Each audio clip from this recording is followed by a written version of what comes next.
আজ আপনাদের সঙ্গে শেয়ার করব একদম নতুন ধরনের পরোটার রেসিপি। আপনারা এই পরোটাটা একবার বানিয়ে খেলে রোজ বানিয়ে খেতে ইচ্ছে যাবে, এতটাই সুস্বাদু। নমস্কার, কেমন আছেন সবাই? আশা করছি সবাই খুব ভালো আছেন, সুস্থ আছেন। মৌসুমী রকমারি রান্নাতে আপনাদেরকে আবারও একবার অনেক অনেক স্বাগত। প্রতিদিনের মতো আজও একটা সুন্দর রেসিপি আপনাদের সঙ্গে শেয়ার করছি। আশা করছি এই রেসিপিও আপনাদের ভীষণ ভালো লাগবে। তো দেখতে পেয়েছেন আজকে তো একটা পরোটার রেসিপি নিয়ে চলে এলাম আপনাদের কাছে। একদম নতুন ধরনের নরম তুলতুলে এইভাবে যদি পরোটা বানিয়ে বাচ্চাদের টিফিনে দেয়া হয়, বাচ্চারাও কিন্তু খুব খুশি মনে খেয়ে নেবে। আর এইখানে দেখুন পরোটাটাকে আমি সুন্দর করে একটু ফোল্ড করে নিয়েছি। দেখতেও কত লোভনীয় লাগছে দেখুন। আর একটা পরোটা আপনাদেরকে একটু ছিঁড়ে দেখিয়ে দিচ্ছি কতটা সুন্দর হয়েছে। তো ভেতরটা দেখুন একদম কিন্তু পুড়ে ঠাসা। অবশ্যই একবার বাড়িতে বানিয়ে দেখুন, ভীষণ ভালো লাগবে খেতে। আর যদি ভালো লাগে অবশ্যই একটা ভিডিওতে লাইক দিয়ে দেবেন। তো চলুন ঝটপট করে এবার শুরু করছি।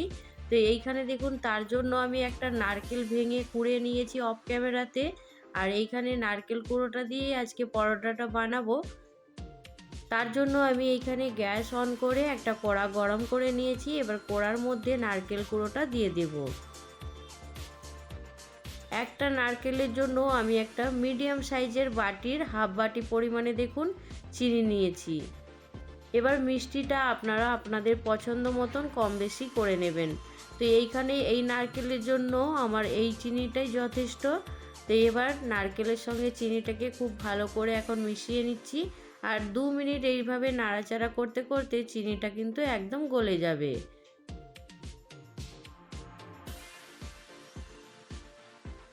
কিছুক্ষণ নাড়াচাড়া করার সঙ্গে সঙ্গেই দেখুন এখানে চিনিটা সুন্দরভাবে গলে গেছে আর নারকেলের সঙ্গে একদম মিশে গেছে।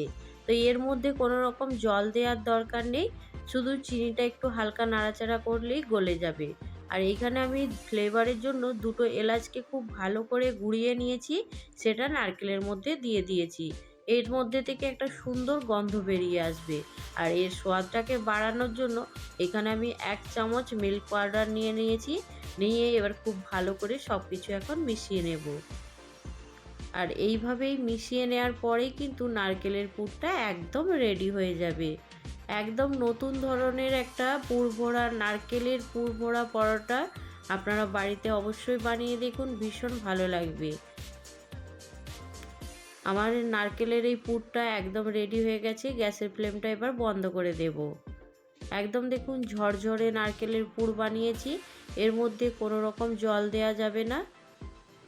এইভাবেই শুকনো ঝরঝরে নারকেলের পুরটা বানিয়ে নিতে হবে, তবে এর মধ্যে কোনো রকম জল দেয়া যাবে না।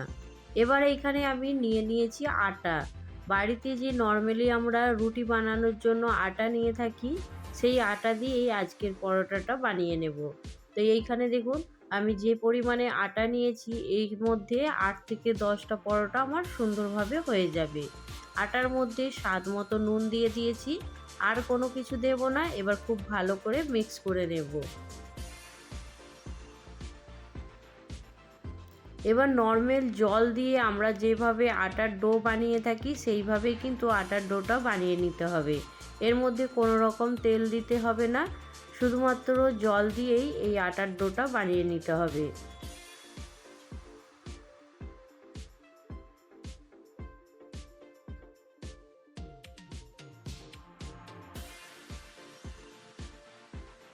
অল্প অল্প করে জল দিয়ে সুন্দর করে আটার ডোটা আমি এখন রেডি করে নিচ্ছি।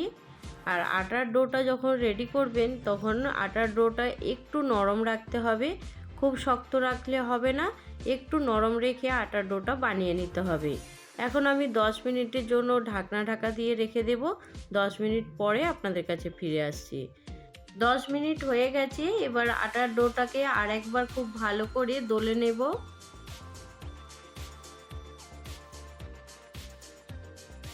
আটাটাকে সুন্দর করে দোলা দিয়ে ডোটাকে একদম তেলতেলে মসৃণ করে নিয়েছি। এবার এর মধ্যে থেকে লেচিগুলো কেটে নেব। তো আপনারা আপনাদের পছন্দ মতন সাইজ করে ছোট বড় করে কেটে নেবেন। তো এইখানে দেখুন আমি সুন্দর করে এখন লেচিগুলো একটা একটা করে কেটে নিচ্ছি।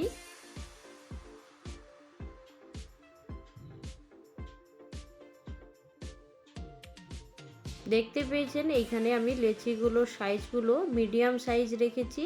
আর যেহেতু পরোটাগুলো পুর ভরা পরোটা হবে, একটু মোটা হবে, সেই জন্য লেচির পরিমাণটা আপনারা দেখে বুঝতেই পারছেন একটু বড় সাইজের রেখেছি। এর মধ্যে পরোটাগুলো সুন্দর তৈরি হবে। তো এইখানে দেখুন আমি সবগুলো একবারে কেটে রেডি করে নিয়েছি। এবার সুন্দর করে একটু হাত দিয়ে পাকিয়ে নিচ্ছি। তো যেইভাবে আমরা রুটি পরোটা বানানোর জন্য হাতে লেচি কেটে পাকিয়ে নিই, সেইভাবে পাকিয়ে নিচ্ছি। সব লেচিগুলো পাকিয়ে একদম রেডি করে নিয়েছি। আর এইখানে দেখুন নারকেলের পুরটা যে বানিয়ে রেখেছিলাম সেটাও কিন্তু সুন্দরভাবে একদম ঠান্ডা হয়ে গেছে। যে কোনো নিরামিষ দিনে আপনারা এইভাবে পরোটা বানিয়ে খেয়ে দেখুন, ভীষণ ভালো লাগবে। একটু মিষ্টি মিষ্টি থাকবে, খেতে কিন্তু ভীষণ ভালো লাগে। এইখানে দেখুন আমি পরোটাটা বেলে নেওয়ার জন্য একটা বেলুন চাকি নিয়েছি।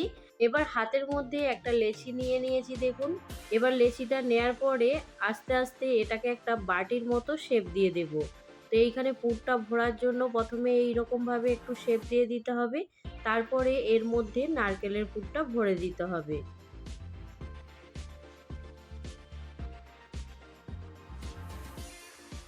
এখানে দেখুন বন্ধুরা আমি নারকেলের পুরটা সুন্দর করে ভরে নিয়েছি। আর নারকেলের পুরটা যখন বানাবেন খেয়াল রাখতে হবে খুব যেন শক্ত না হয়ে যায়, তাহলে কিন্তু পরোটা বানানো যাবে না। সেই দিকটা কিন্তু একটু খুব ভালো করে খেয়াল রাখতে হবে। নারকেলটা খুব যদি টেনে যায় তখন পরোটা বানানোর সময় পরোটা ফেটে যাবে। এখানে দেখুন আমি এখন মুখটাকে খুব ভালো করে সিল করে নিচ্ছি। যেইভাবে আমরা আলুর পরোটা, কফির পরোটা বানিয়ে থাকি, আর সেই রকমভাবেই এই নারকেলের পরোটাও একবার বানিয়ে দেখুন, ভীষণ ভালো লাগবে খেতে। তো এইখানে দেখুন আমি সুন্দর করে মুখটাকে সিল করে নেওয়ার পরে হাত দিয়ে একটু গোল করে ঘুরিয়ে নিয়েছি। ঘুরিয়ে নেওয়ার পরে দেখুন সুন্দর করে একদম মুখটা সিল হয়ে গেছে। এবার শুকনো আটার গুঁড়ি নিয়েছি দেখুন, তার মধ্যে সুন্দর করে একটু লাগিয়ে নিয়েছি। নেয়ার পরে হাত দিয়ে একটু প্রেস করে নিচ্ছি। এইভাবে একটু চ্যাপ্টা করে নিলে তাহলে পরোটাটা বেলার সময় কোনো রকমভাবেই ফাটবে না।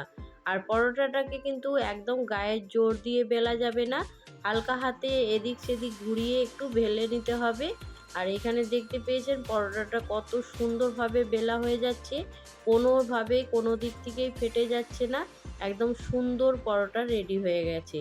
তা আপনারা দেখে বুঝতে পারছেন কত সুন্দরভাবে একদম কম সময়ে পরোটা বানিয়ে নিতে পারবেন। আর পরোটাটা দেখতে পেয়েছেন একটু মোটা আছে।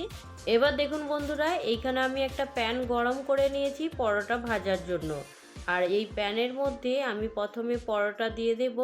পরোটাটাকে আগে একটু উল্টে পাল্টে সেঁকে নেব। পরোটা বানানো খুবই সহজ, আপনারা একবার দেখলে যে কেউ বানিয়ে নিতে পারবে। একদম নতুন ধরনের একটা পরোটার রেসিপি, অবশ্যই বানিয়ে দেখুন, ভীষণ ভালো লাগবে। দুটো সাইডই অল্প সেঁকে নেওয়ার পরে এবার এইখানে আমি গাওয়া ঘি দিয়ে পরোটাটা ভেজে নেব। তো যদি হালকা করে পরোটা সেঁকে নেওয়া হয়, তারপরে যদি ঘি কিংবা তেল দেওয়া হয়, কম তেল কম ঘিতেই কিন্তু পরোটা ভাজা হয়ে যাবে। তো এইখানে দেখুন আমি 1 চামচ পরিমাণেও ঘি দিইনি, কিন্তু 1 চামচেরও কম ঘি দিয়েই পরোটাটাকে সুন্দর করে ভেজে নিচ্ছি।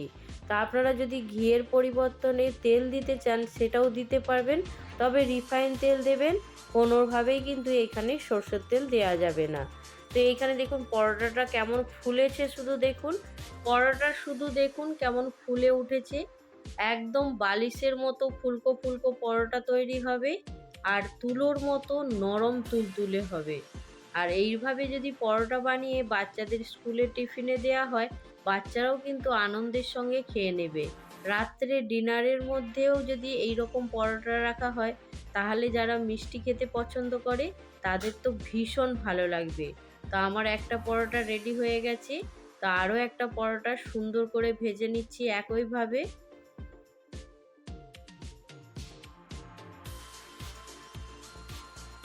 প্রত্যেকটা পরোটাই একদম ফুলকো ফুলকো তৈরি হবে।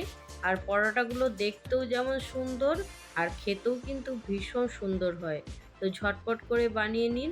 আজকের এই গরম গরম নারকেলের পরোটার রেসিপি আপনাদের কেমন লাগলো জানাতে কিন্তু একদম ভুলবেন না। ভালো লাগলে অবশ্যই একটা লাইক দিয়ে দেবেন। আর যারা আজকে প্রথম আমার চ্যানেলে ভিজিট করছেন, আপনাদেরকে যদি এই রেসিপির কোনো অংশ ভালো লাগে, অবশ্যই আমার চ্যানেলটা সাবস্ক্রাইব করে পাশে থাকবেন। আমার এখানে সব পরোটাগুলো সুন্দর করে রেডি করা হয়ে গেছে। দেখতেই পেয়েছেন কতটা সুন্দর, কতটা লোভনীয়। তো আজকের এই পরোটা একদম কিন্তু শুধুই খাওয়া হয়ে যাবে, একটা নয়, একসঙ্গে মনে হবে 4 থেকে 5টা পরোটা একাই খেয়ে নিই। খুব সুস্বাদু খেতে, একবার বানিয়ে শুধু দেখুন। তো আজকের রেসিপি এইখানে শেষ করছি। পরবর্তী রেসিপি নিয়ে খুব তাড়াতাড়ি আরও একটা নতুন ভিডিওর সঙ্গে দেখা হবে। সবাই ভালো থাকবেন, সুস্থ থাকবেন, বাই।